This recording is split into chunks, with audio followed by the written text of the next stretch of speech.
No hay solo un escritor llamado Francisco Umbral, hay muchos escritores que comparten ese nombre y desde luego no todos son buenos, no todos son recomendables, pero hay alguno entre esos escritores que es más que excelente. En primer lugar, naturalmente, tenemos la máscara del escritor, una máscara parecida a la de Belli o a la de Valle-Inclán. Ambos además tienen un soneto sobre lo que ven los periodistas de ellos, que no son lo que son en realidad.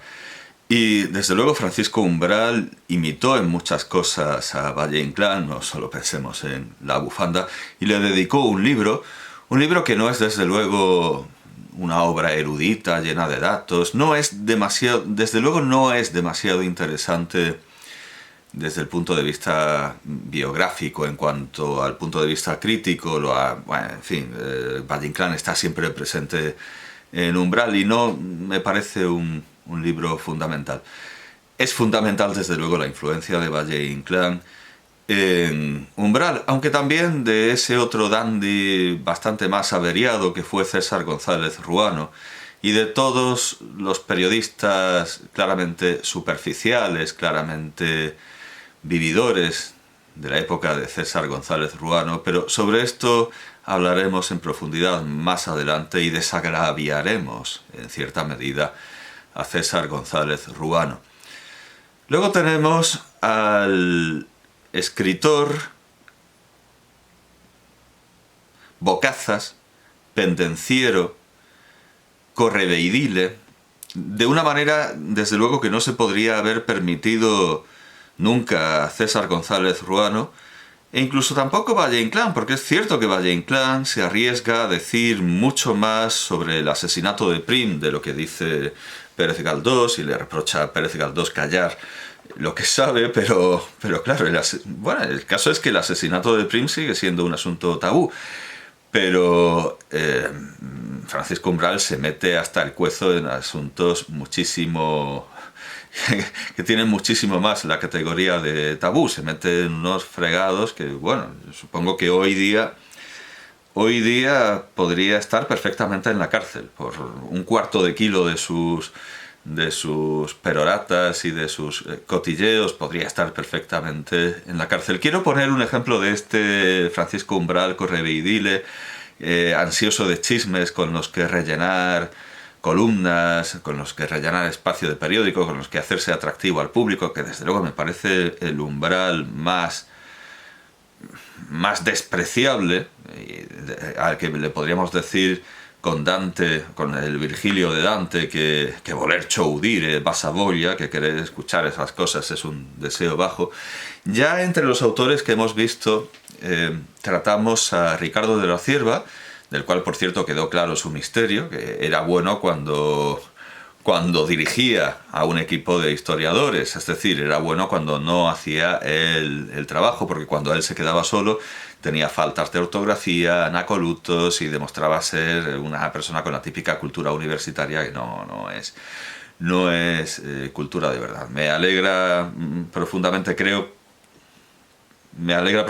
haber dejado, creo que lo dejé bastante claro al final de los vídeos, cuál era ese misterio, al igual que me alegra profundamente de haber, digamos, desvelado el mismo misterio sobre un enemigo de Valle-Inclán, por cierto, que era Julio Casares, del que al final quedó claro que, bueno, aquello por lo que se lo alaba era una idiotez. Ese diccionario ideológico es una idiotez absoluta, y encima tiene lo peor que puede tener una idiotez, que es no ser original. Encima estaba copiada, encima estaba toda ella estaba toda ella tenía unos modelos que leímos y vimos, y me alegra haber dicho la verdad en ese sentido. Yo me di cuenta de que la familia de Julio Casares compartía en su página todo lo que se decía sobre Julio Casares, y lo mío no, y me parece muy bien, porque dije sobre Julio Casares lo que había que decir, aunque evidentemente a la familia no le gustó. Pero una cosa es decir lo que hay que decir acerca de los libros, y otra decir más de la cuenta, y cuando decimos más de la cuenta estamos diciendo cosas de entrada que no son verdad. Se va a ver muy fácilmente con un ejemplo que está en las obras, está en la obra completa de Antonio Buero Vallejo en Espasa Calpe. Está al final, es de sus últimos, bueno, no de sus últimos artículos, pero está en, no sé si es de sus últimos. Bueno, aquí estará la fecha. Vamos a ver. La Europea, Ciudad de Alicante. Aquí está. 1992. Publicada, una aclaración, carta al director de ABC, publicada en ABC el 17 de enero de 1992. Señor director, no he leído la crónica de esa guapa gente de Francisco Umbral, pero un amigo me facilita copia del capitulillo difamatorio dedicado a Torrente Ballester y a mí. Tengamos en cuenta que Antonio Buero Vallejo es un fumador, cachazudo, calmo, siempre sereno, siempre reportado, nada dado a la polémica, nada dado a la vociferación, y mucho menos pública. Y aquí tenemos a un Antonio Buero Vallejo muy indignado, que se queja de un capitulillo difamatorio. Es algo verdaderamente insólito en lo que suele ser la comunicación pública de Antonio Buero Vallejo, y es Umbral el que lo ha pinchado hasta hacerlo saltar de esa manera. Ya lo digo, un hombre tan absolutamente sereno como Antonio Buero Vallejo. Ruego a usted que acoja en ABC estas líneas, pues quisiera evitar en lo posible la impresión de que si me callo es que otorgo. Ya en 1981, y sin citar mi nombre, pero en clara alusión, escribió Umbral en El País que el fallecido compositor Rafael Rodríguez Albert se había quejado amargamente de la calderilla recibida por su breve ilustración musical en mi obra El concierto de San Ovidio. No sé si mi difunto amigo se quejaría o no de mí por ello, pero ante mí no lo hizo. Mal podría hacerlo, pues sus derechos fueron correctamente estipulados con su aprobación, partiendo de la duración de la obra de su música, 2 minutos y 15 segundos, redondeados por mí una pizca, sin embargo, a su favor. Y así se lo aclaré por entonces a Umbral, en carta privada, a la que, no obstante, aludió despectivamente en artículo posterior. En su reciente crónica relata ahora cómo, ante él, Rafael me increpó por escamotearle yo sus derechos en un estreno extranjero, lo que tampoco pudo hacer, pues dada la pequeñez de estos y por deferencia mía que él no ignoraba, los cobraba siempre aun en el caso de que su música no fuese ejecutada. Cierto es que nuestro buen amigo músico me increpó una vez ante Umbral y otros, si bien con palabras diferentes de las que el cronista le atribuye, mas no porque yo le traicionase en cuanto a derechos económicos, sino porque informándole yo al volver de Italia de haberme encontrado allí, aparte de las habituales alteraciones de mi propio texto, con que sus 2 minutos musicales se habían sustituido por las de un italiano, afirmó Rafael, con irritación un tanto ingenua, que yo debí prohibir el estreno por la supresión de sus compases. Como si horas antes de este pudiese siquiera hacerse tal cosa ante uno de tantos cambios directoriales. Lamento la mala memoria de Umbral, que confunde ahora recuerdos de supuestos comentarios a mis espaldas con la queja por mí recibida en su presencia. Y con esto vuelvo a callarme, al menos de momento. Bien, pues es el Umbral que está ansioso, ávido de recoger escándalos que puedan hacer más interesante su columna. Luego está, por supuesto, el Umbral banal de iba yo a comprar el pan, de las highs, de los artículos en La Codorniz. Por cierto, que Buero Vallejo tiene también un artículo en La Codorniz con el que y entra en la revista con reverencial respeto a escribir en La Codorniz. Respeto que desde luego no tenía ni poco ni mucho Umbral, pero es que lo contrataron precisamente por eso, para que hiciera artículos salvajes. Pero muchas veces esos artículos, más que salvajes, eran banales. Y un buen ejemplo de ese Umbral al que podríamos llamar oficialista, ese Umbral vulgar, banal, que dista mucho de ser salvaje, lo tenemos en el prólogo del primer número, en el número 1 de estos de estas 100 joyas del milenio, las 100 joyas del milenio, que sacó el diario El Mundo, para conmemorar, bueno, pues sí, el milenio, el cambio de milenio. El primer número se dedicó a El Quijote, al ingenioso hidalgo Don Quijote de la Mancha y el ingenioso caballero Don Quijote de la Mancha.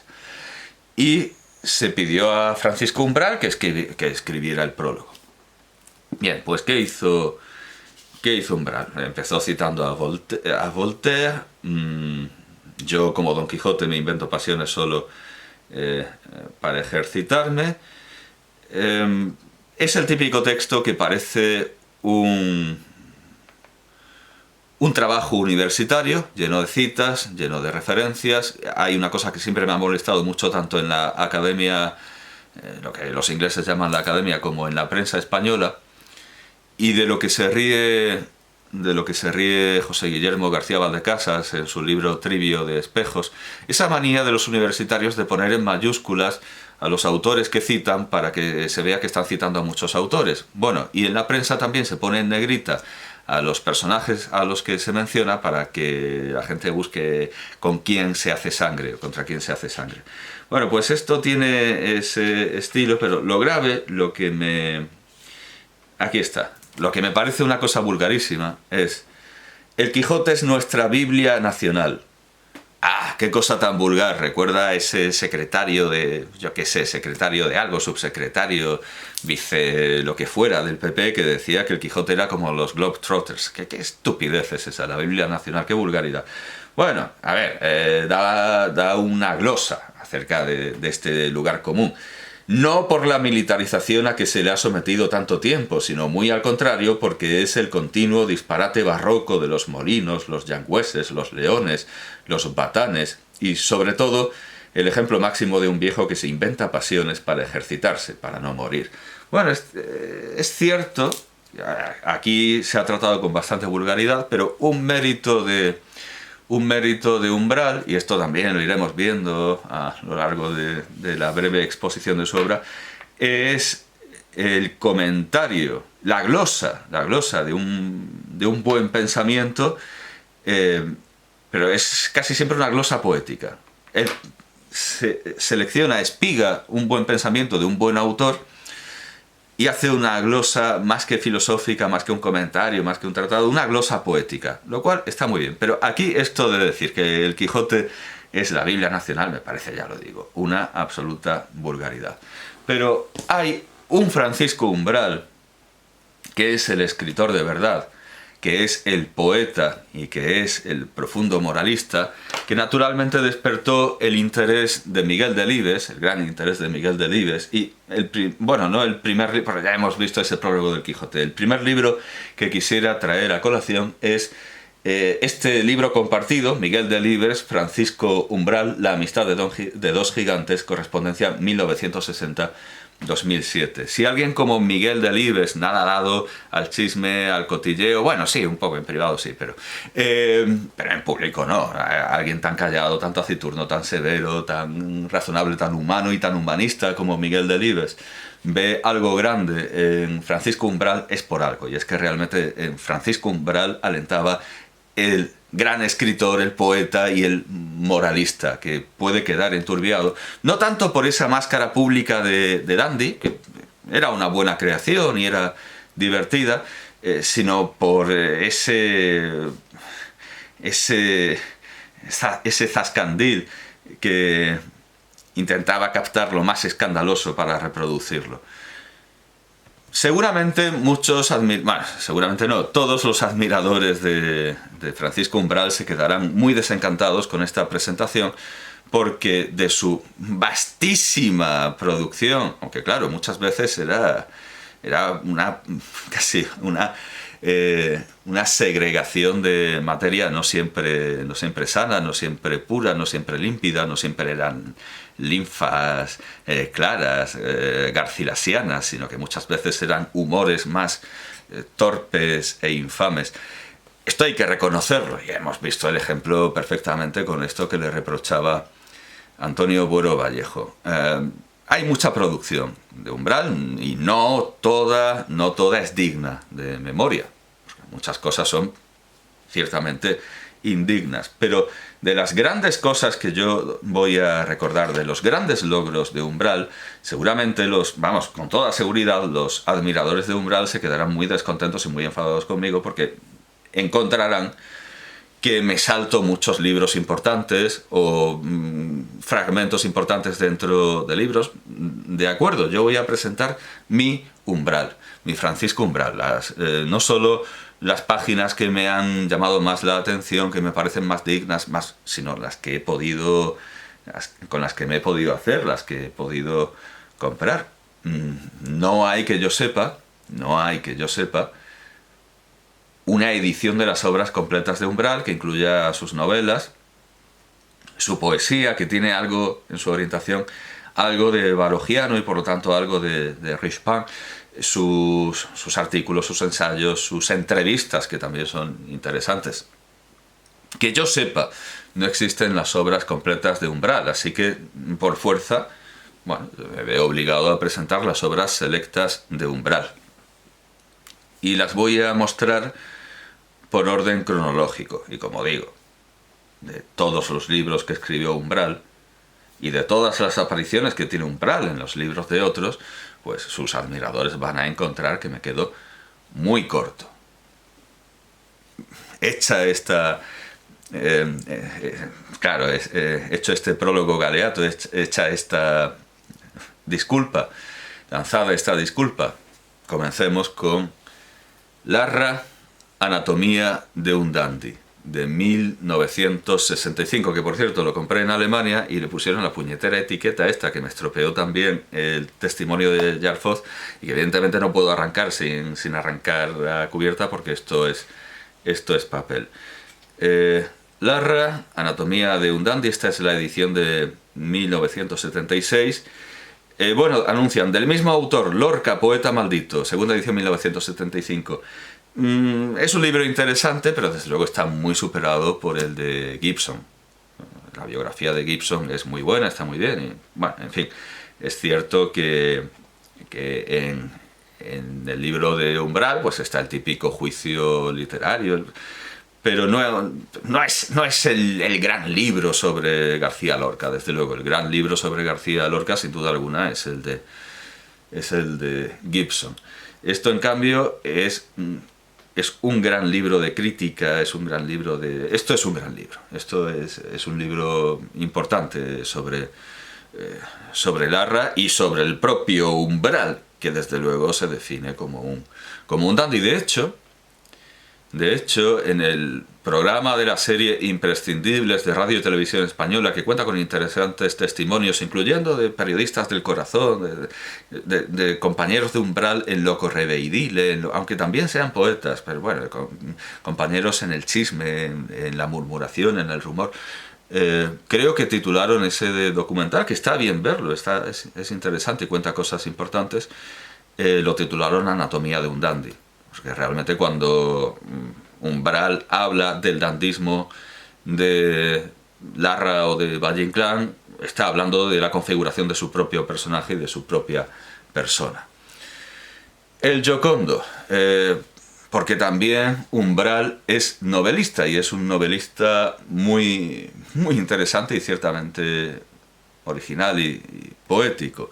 Memorias, el Giocondo es de 1970, Memorias de un niño de derechas, de 1972.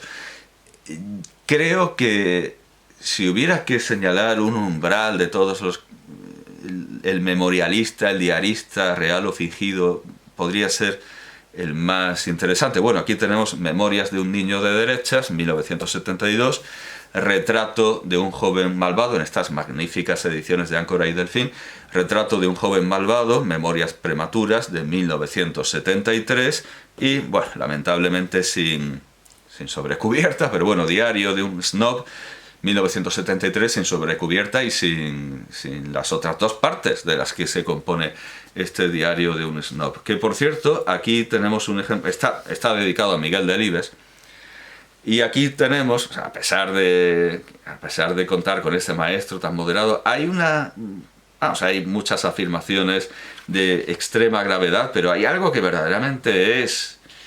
lanza ahí una cosa, que es como un terremoto, como una bomba atómica, y luego sigue como si fuera una... que es algo muy, muy preocupante y que desde luego quisiera compartir. 159, el Museo Imaginario. El Museo del Prado va en la tradición de defender el Museo del Prado, algo que estaba en Mariano de Cavia. El Museo del Prado va a ser pronto un museo imaginario como el de Malraux, porque los expertos han descubierto que la contaminación, la mala ventilación y otros agentes ecológicos se están cargando la pinacoteca. El otro día estaba un crítico ilustre y académico teorizando sobre las veladuras de Velázquez ante un grupo de profesores extranjeros e hispanistas, cuando el bedel le llamó la atención. Perdone usted, don Genaro, pero esa veladura es de la misma polución. Esto es gravísimo. Esto es una cosa dicha con una despreocupación casi criminal. Este libro es de 1973. Esto no se puede decir así como así. Esto no se puede decir así como así. Mi rector José Guillermo García Valdecasas, que por cierto los García Valdecasas pues es casi la única razón por la que compré este otro libro, La guapa gente de derechas, porque salía Alfonso García Valdecasas, pero ¿qué va a decir de Alfonso García Valdecasas? Que daba conferencias, no hay ningún chisme ni ningún cotilleo. Decía mi rector, el hijo de Alfonso García Valdecasas, José Guillermo García Valdecasas, por cierto que me parece que en este libro, en contra de lo habitual, no tiene ese típico índice de nombres para ver qué maldad dice. Aquí el que quiera encontrarse que compre el libro, que tampoco es tan breve, tampoco es tan largo. Bueno, el caso es que mi rector consideraba que el mayor crimen que había cometido España era borrar en una restauración las veladuras la veladura de las Meninas en una restauración, y que eso pues merecía que él se negase a morir en España, cosa que al final hizo casi de una manera accidental, porque lamentablemente creo que fue durante la pandemia, pero es que la pandemia duró 3 años, o sea, eso es fácil. En fin. No, claro, el problema no es que cegara su vida la pandemia, no, es que coincidió con el confinamiento, y yo y mis compañeros y sus discípulos no pudimos verlo por última vez por culpa de ese confinamiento absurdo que siguió a ese 8 de marzo multitudinario, en fin, es gravísimo decir que la veladura en 1970 no sé, bueno, pues esto es una recopilación, entiendo que es una recopilación de 1973, entiendo que que las informaciones que da serán de 1973 hacia ese año. O sea, está diciendo que en los 70 ya no existe esa veladura, sino lo que hay es mugre. Esto no se puede decir así como así, hay que dar datos, y encima, si esto es una información oída, si esto es un chisme, un cotilleo, como lo del músico de Antonio Buero Vallejo, para escribir esto, mejor no escribir nada. Y al final, claro, él lo que quiere es defender el Museo del Prado, pero flaco favor le hace poniendo en duda si la veladura es la veladura o no. Dice...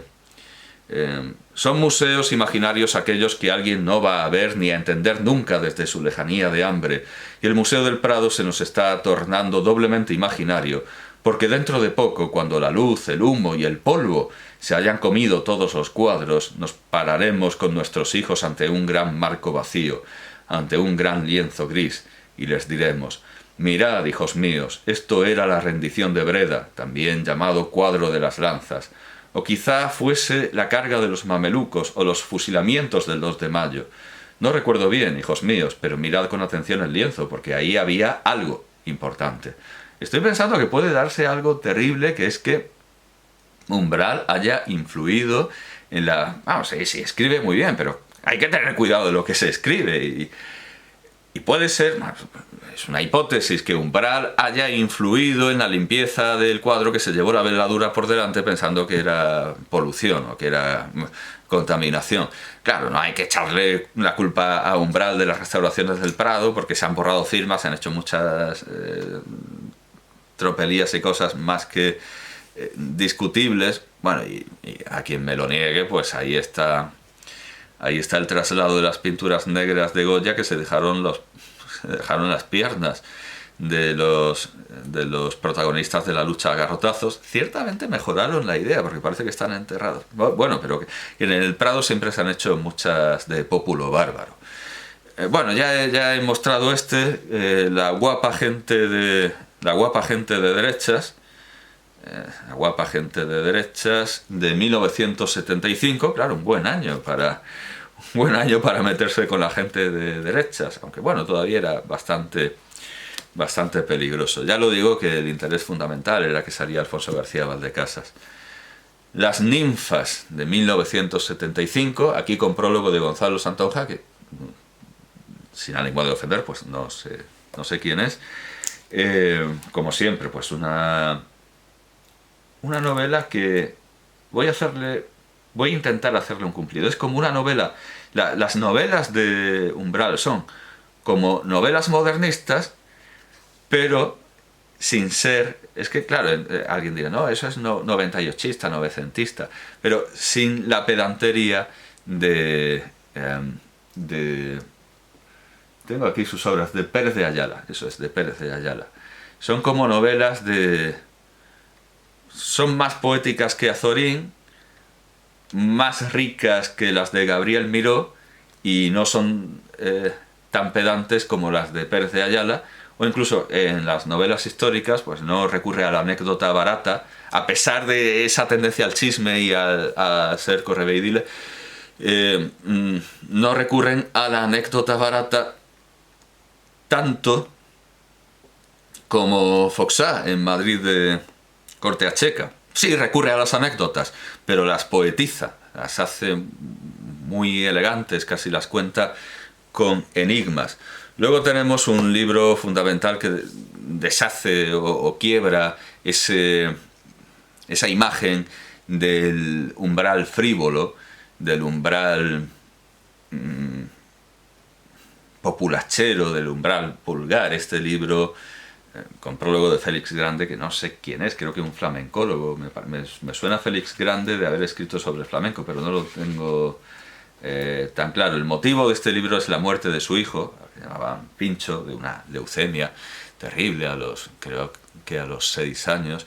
En este documental que he mencionado hay unas interesantísimas grabaciones en cinta magnética, en las que Francisco Umbral habla con su hijo y le cuenta cuentos muy en el estilo de, bueno, lo tengo aquí por casualidad, pero bueno, muy en el estilo de lo que han sido los cuentos, muy en el estilo de los cuentos españoles desde la Segunda República, muy en el estilo de los cuentos de Antonio Robles, en este caso, porque lo tenía a mano, pues puedo enseñar a María Teresa León, unos cuentos infantiles muy interesantes que no sé si solo existirán en cinta magnetofónica, porque eran cuentos que le contaba Francisco Umbral a su hijo, al igual que ya hemos visto en el caso de Sánchez Ferlosio, que su padre, Rafael Sánchez Mazas, también les contaba cuentos a sus hijos. Eran un poco, en fin, no eran demasiado originales por lo que vimos, porque era un cuento, bueno, no lo presentaba como original, pero al final era de Marcel Schwob, el rey de la máscara de oro. Bueno, pues es quizá el umbral más desconocido, el umbral infantil, y unos cuentos muy, muy interesantes. Bueno, y este es el libro de la tragedia de la pérdida del hijo, de 1975, al igual que La guapa gente de derechas. Claro, tenemos ahí un libro muy frívolo y tenemos un libro muy profundo. Luego en 1977 tenemos La noche que llegué al Café Gijón, por cierto con prólogo de Raúl del Pozo. Cuando yo estaba pensando en el umbral Bocazas, en el umbral que insulta, yo recordaba como epítome, como quinta esencia, como suma del arte de insultar bueno, del arte y de las malas artes de insultar de Francisco Umbral, yo recordaba, tenía en mente que Francisco Umbral había llamado a Rita Barberá la chochona de la Renfe, pero luego investigando por fin me